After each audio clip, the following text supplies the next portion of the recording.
तो कैसे हैं आप लोग? एक बार वापस से आपका स्वागत है मेरे चैनल में। आज हम आपके लिए लेके आए हैं मॉडर्न हिस्ट्री का एक टॉपिक है जो बहुत ही हॉट टॉपिक रहता है, क्योंकि कई बार क्या है इस टॉपिक से काफ़ी सारे सवाल आ जाते हैं। इसलिए मैं ये टॉपिक काफ़ी ज़्यादा इम्पोर्टेंट रहता है। तो आज हम पढ़ेंगे नेहरू रिपोर्ट। ये नेहरू रिपोर्ट जो किसने बनाई थी? नेहरू समिति ने। कब? 1928 में। इसके बारे में आज पूरी तरह से चर्चा करेंगे। सबसे पहले इसके बैकग्राउंड की बात करें। सबसे पहली बात आती है हमारे साइमन कमीशन की। वैसे तो साइमन कमीशन का लेक्चर हमने जस्ट पहले ही बनाया है, आपने वो देख लिया होगा। तो शुरू करते हैं आगे। तो साइमन कमीशन का बहिष्कार किया गया 1927 में। ब्रिटिश सरकार ने भारत में संवैधानिक सुधारों की समीक्षा के लिए, किस लिए? भारत में संवैधानिक सुधारों की समीक्षा के लिए एक साइमन कमीशन का गठन किया था, जिसकी खासियत ये थी कि इस आयोग में कोई भी सदस्य भारतीय नहीं था। क्या? इस आयोग में कोई भी सदस्य भारतीय नहीं था, जिससे भारतीयों में गहरा असंतोष और गहरा गुस्सा व्याप्त हुआ। और सभी जगह पूरे के पूरे देश में साइमन वापस जाओ, साइमन गो बैक, ऐसे नारे के साथ पूरे के पूरे देश में इसका विरोध हुआ। जबकि हमने उसके पूरे कारण देखे थे कि ऐसा क्यों हुआ, क्या गतिविधियाँ थी, सब चीज़ें मैंने देखी। तो इसके जवाब में भारतीय नेताओं ने स्वयं अपने संविधान का मसौदा तैयार करने का निर्णय लिया।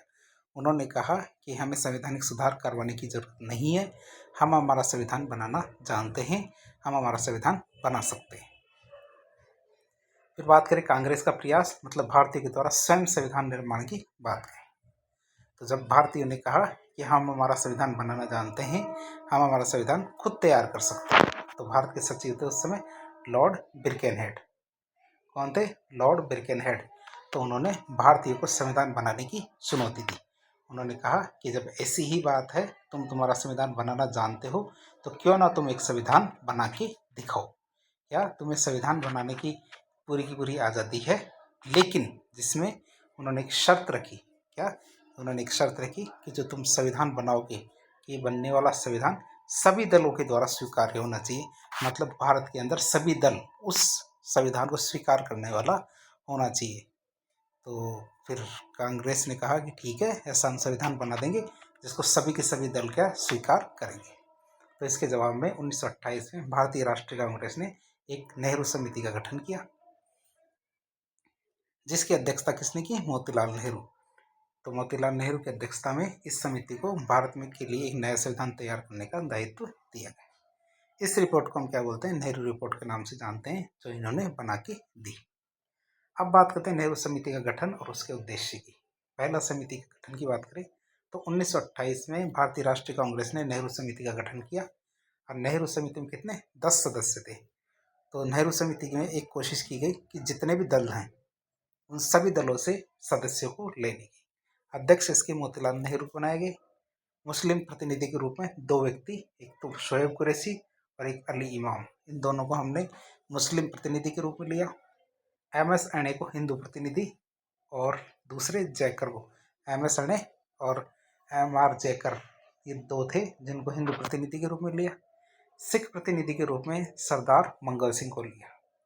इस समिति के अंदर सिख प्रतिनिधि के रूप में किसको लिया? सरदार मंगल सिंह को।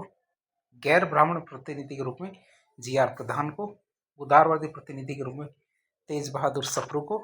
समाजवादी प्रतिनिधि के रूप में एनएम जोशी को। और युवा प्रतिनिधि के रूप में सुभाष चंद्र बोस को लिया गया। तो इस तरह देख सकते हैं कि लगभग सभी दलों से सदस्य लेने की पूरी कोशिश की। अब उद्देश्य की बात करते हैं।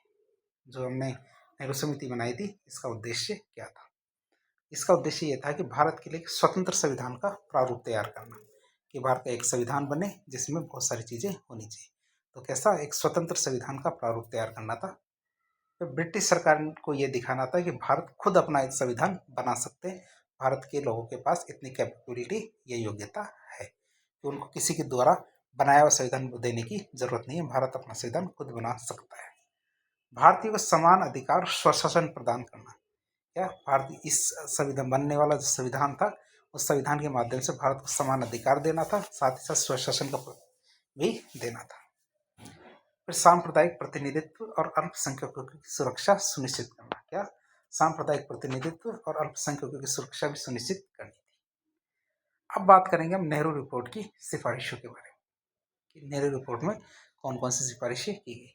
तो नेहरू समिति ने 28 अगस्त 1928 को अपनी रिपोर्ट पेश की, जिसकी सिफारिशों की बात करें तो पहली सिफारिश थी कि ब्रिटिश प्रांत मतलब ब्रिटिश प्रोविंस और जो हमारी देशी रियासतें प्रिंसली स्टेट, इन सबको मिलाकर एक अखिल भारतीय संघ बनाया जाए। पहली सिफारिश क्या आती है कि ब्रिटिश प्रांत मतलब ब्रिटिश प्रोविंस और देशी रियासतों, इनको मिलाकर के एक अखिल भारतीय संघ बनाया जाए। दूसरा, भारत में संघात्मक व्यवस्था मतलब फेडरल सिस्टम को लागू किया जाए। भारत में क्या संघात्मक व्यवस्था या फेडरल सिस्टम को लागू किया जाए।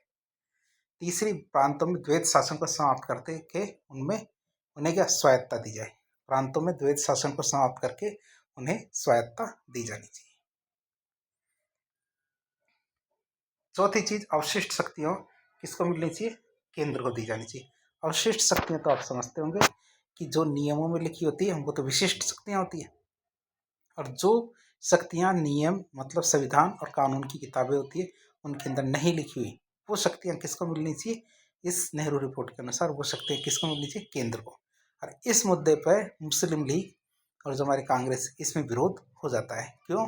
क्योंकि जो हमारी मुस्लिम लीग चाहती थी कि जो अवशिष्ट शक्तियां किसको मिलनी चाहिए, प्रांतों को मिलनी चाहिए, जबकि ये कांग्रेस चाहती थी अवशिष्ट शक्तियां किसको मिलनी चाहिए, केंद्र को मिलनी चाहिए। वैसे हमारे संविधान के अंदर जो भारत का नया संविधान बनना है तो उसमें वर्तमान के संविधान में अवशिष्ट शक्तियां केंद्र सरकार को दी जाती है। भारत की बात करें तो भारत को डोमिनियन स्टेट बनाया जाए। तो डोमिनेंट स्टेट के मुद्दे पर कई दलों में जो झगड़ा हो जाता है, झगड़ा मतलब विरोध हो जाता है इस रिपोर्ट को लेके, क्योंकि उनको खुद के बेटे जवाहरलाल नेहरू और जो युवा प्रतिनिधि थे सुभाष चंद्र बोस, ये इस चीज़ का विरोध करते हैं। क्यों? क्योंकि हम स्वराज की मांग तो 1905 से कर रहे हैं।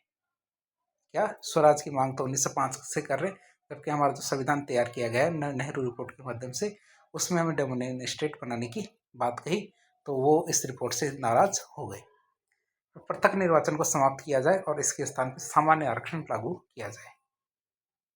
तो मुस्लिम लीग और जो हमारे सिख महासभा है, ये दोनों के दोनों इस बात से नाराज हो जाते हैं। क्यों? क्योंकि 1909 के अंदर मुस्लिम लीग को पृथक निर्वाचन दिया गया था, तो 1919 में हमारे सिख महासभा को या सिखों को पृथक निर्वाचन दिया गया था, जबकि नेहरू रिपोर्ट के माध्यम से दोनों का पृथक निर्वाचन को समाप्त करने की बात कही गई। साथ ही साथ क्या, उनके लिए एक सामान्य आरक्षण की बात कही। भारतीय को सार्वभौमिक मताधिकार दिया जाना चाहिए, तो ये तो अच्छी बात थी। बर्मा को भारत से अलग किया जाए और सिंध को एक नया राज्य बनाया जाए। तो ये बर्मा को अलग करने वाली बात और सिंध को नया राज्य बनाने वाली बात, ये हमारे साइमन कमीशन की जो रिपोर्ट थी इसमें भी कही गई थी बात। भारतीय को मूल अधिकार दिए जाने चाहिए। क्या? भारतीय को मूल अधिकार दिए जाने चाहिए। तो ये बात भी आप याद रखना कि जो नेहरू रिपोर्ट आई थी उसमें भी मूल अधिकारों को देने की बात कही गई थी, और उसमें कितने 19 मूल अधिकारों को मांग की थी कि भारतीय को कितने 19 मूल अधिकार दिए जाने चाहिए। भारत में एक सर्वोच्च न्यायालय की स्थापना की जानी चाहिए। तो आप ध्यान रखना, सर्वोच्च न्यायालय की स्थापना वाली बात 1935 का जो अधिनियम था हमारा भारत शासन सरकार अधिनियम, उसमें भी था शामिल, साथ ही साथ हमारे नेहरू रिपोर्ट में भी था। और भाषा के आधार पर प्रांतों का गठन किया जाना चाहिए, और यही मांग हमारी भाषा के आधार पर प्रांतों का गठन वाली बात जो हमारे बाल गंगाधर तिलक की जो हमारी वो थी ना, क्या कहते हैं, होम रूल लीग, बाल गंगाधर तिलक वाली, उसने भी यही मांग की थी। अब बात करें, जो हमारी नेहरू रिपोर्ट तो बन के तैयार हो गई, उसकी सिफारिशें भी आ जाती है, लेकिन इस सिफारिशों पर संगठनों ने क्या प्रतिक्रिया दी। मुस्लिम लीग की बात करें तो उन्होंने क्या विरोध किया। मुस्लिम लीग के नेता मोहम्मद अली जिन्ना ने इस रिपोर्ट का विरोध किया। नेहरू ने जो जिन्ना ने 14 सूत्रीय मांगे प्रस्तुत की, जिसमें उन्होंने अल्पसंख्यकों के लिए विशेष अधिकारों की मांग की। उन्होंने कहा 14 पॉइंट की सूत्र में कि है ना, कि जो अल्पसंख्यक हमारे अल्पसंख्यकों को विशेष अधिकार मिलने चाहिए, साथ ही साथ अवशिष्ट शक्तियाँ किसको मिलनी चाहिए, प्रांतों को देने की बात कही उन्होंने। फिर हिंदू महासभा का विरोध की बात करें, हिंदू महासभा ने क्यों विरोध किया। हिंदू महासभा का मानना था कि जो नेहरू रिपोर्ट है उसमें मुसलमानों को अधिक रियायतें दी गई है। क्या? नेहरू रिपोर्ट में मुसलमानों को अधिक रियायतें दी जा रही है, जिससे हिंदू हितों को नुकसान हो सकता है। साथ ही हिंदू महासभा हिंदू राष्ट्र की विचारधारा का समर्थन करती थी। हिंदू महासभा क्या चाहती थी कि हमारा देश कैसा बने, हिंदू राष्ट्र बने। क्यों? क्योंकि मुसलमान मुस्लिम राष्ट्र बनाना चाहते थे, तो हिंदू महासभा हिंदू राष्ट्र बनाना चाहती थी, और वो चाहती थी कि भारत को पूरी तरह से एक हिंदू संस्कृति आधारित राष्ट्र के रूप में प्रस्तुत किया जाना चाहिए। जबकि नेहरू रिपोर्ट में भारत को धर्मनिरपेक्ष बनाने की बात कही गई थी, जिससे महासभा असहमत थी। फिर सिख महासभा की बात करें तो नेहरू रिपोर्ट द्वारा 1919 में सिखों को दिया गया पृथक निर्वाचन को समाप्त करके इसके स्थान पर सामान्य आरक्षण लागू करने की बात की थी। तो नेहरू रिपोर्ट में ऐसा कहा तो सिख महासभा भी इससे नाराज हुई थी। फिर independence for India league, independence of India league की बात करें, जवाहरलाल नेहरू और सुभाष चंद्र बोस ने डोमिनियन स्टेट की मांग का विरोध किया। दोनों ने मिलकर कहा कि हम तो बहुत समय पहले से इसकी विरोध कर रहे थे और मांग करते थे स्वतंत्र भारत की स्वराज की, लेकिन आज भी डोमिनियन स्टेट की मांग की। तो उन्होंने इसके विरोध में एक नई party independence for India league की का गठन कर दिया। तो ब्रिटिश सरकार की क्या प्रतिक्रिया रही? ब्रिटिश सरकार ने लॉर्ड ब्रिगेड हेड की शर्त के अनुसार कि सभी दलों द्वारा स्वीकार्य होना चाहिए, जो भी आपने रिपोर्ट बनाई वो सभी दलों को स्वीकार्य होना चाहिए, लेकिन सभी दलों के द्वारा ये स्वीकार्य नहीं हुआ। इस कारण पूरी की पूरी रिपोर्ट को नजरअंदाज कर दिया और साथ ही वो भारत को डोमिनेट स्टेटस देने के पक्ष में भी नहीं थे। अब बात करें कांग्रेस और नेहरू रिपोर्ट की बात करें तो 1929 में पूर्ण स्वराज की घोषणा की गई। जब उनकी नेहरू रिपोर्ट है उसको स्वीकार नहीं किया गया तो 1929 में पूर्ण स्वराज की घोषणा की गई। जब ब्रिटिश सरकार ने नेहरू रिपोर्ट को ठुकरा दिया तो कांग्रेस ने 1929 में पूर्ण स्वराज की मांग की। लाहौर अधिवेशन में जवाहरलाल नेहरू ने पूर्ण स्वराज का प्रस्ताव रखा। 26 जनवरी 1930 को पहली बार स्वतंत्रता दिवस मनाया गया। अब 26 जनवरी 1930 को पहली बार स्वतंत्रता दिवस मनाया गया।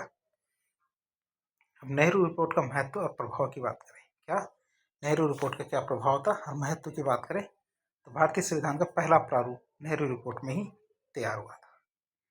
मतलब यह भारत में संविधान निर्माण की पहली पहल थी। यह रिपोर्ट भारत के भविष्य के संविधान के लिए एक आधार बनी। जब भविष्य में भारत का संविधान बना तो उसका मूल आधार क्या बना? ये हमारे नेहरू रिपोर्ट ही बनी। स्वतंत्रता आंदोलन को नई दिशा की बात करें तो इस रिपोर्ट के बाद भारतीय स्वतंत्रता संग्राम तेज हुआ। 1930 में नमक सत्याग्रह और सविनय अवज्ञा आंदोलन शुरू हुआ। फिर मुस्लिम लीग और कांग्रेस के बीच में लड़ाई या मतभेद की बात करें तो मुस्लिम लीग और कांग्रेस के बीच में मतभेद, तो कांग्रेस और मुस्लिम लीग के बीच में राजनीतिक मत विभाजन हो गया। जिन्ना की 14 सूत्रीय मांगों ने फिर से मुस्लिम अलगाववाद को बढ़ावा दिया। तो बार बार में कांग्रेस मुस्लिम लीग को शामिल करने की कोशिश करती है और मुस्लिम लीग अपने मुद्दों की वजह से दूर भागने की कोशिश करती है। मतलब दोनों में अलगाववाद को बढ़ावा देती है। पूर्ण स्वतंत्रता की राह तैयार हुई। नेहरू रिपोर्ट की विफलता के बाद भारतीयों ने डोमिनियन स्टेटस की वजह पूर्ण स्वतंत्रता की मांग करना शुरू कर दिया और 1935 के भारत शासन अधिनियम और अंततः 1947 में भारत की स्वतंत्रता सुनिश्चित होती है। फिर निष्कर्ष के रूप में देखें तो नेहरू रिपोर्ट क्या है? भारतीयों के द्वारा भारत के लिए पहला संवैधानिक मसौदा था जिसमें लोकतंत्र, धर्मनिरपेक्षता, मौलिक अधिकारों, महिला सशक्तिकरण को प्राथमिकता दी गई। हालांकि ब्रिटिश सरकार ने इसे अस्वीकार कर दिया जिससे स्वतंत्रता संग्राम और तेज हो गया। इस रिपोर्ट की विफलता के बाद कांग्रेस ने 1929 में पूर्ण स्वराज की मांग कर दी। नेहरू रिपोर्ट भारतीय स्वतंत्रता संग्राम के इतिहास में एक महत्वपूर्ण दस्तावेज था जिसने भारत के संविधान के लिए एक नींव रखी। तो इस तरह आज हमने नेहरू रिपोर्ट के बारे में काफ़ी डिटेल से पढ़ने की कोशिश की। यदि आपको वीडियो पसंद आया तो वीडियो को लाइक करें, चैनल को सब्सक्राइब करें, अपने दोस्तों के साथ शेयर करें और यदि आप बिल्कुल नए हैं चैनल पर तो सब्सक्राइब करके ज़रूर जाएं। धन्यवाद।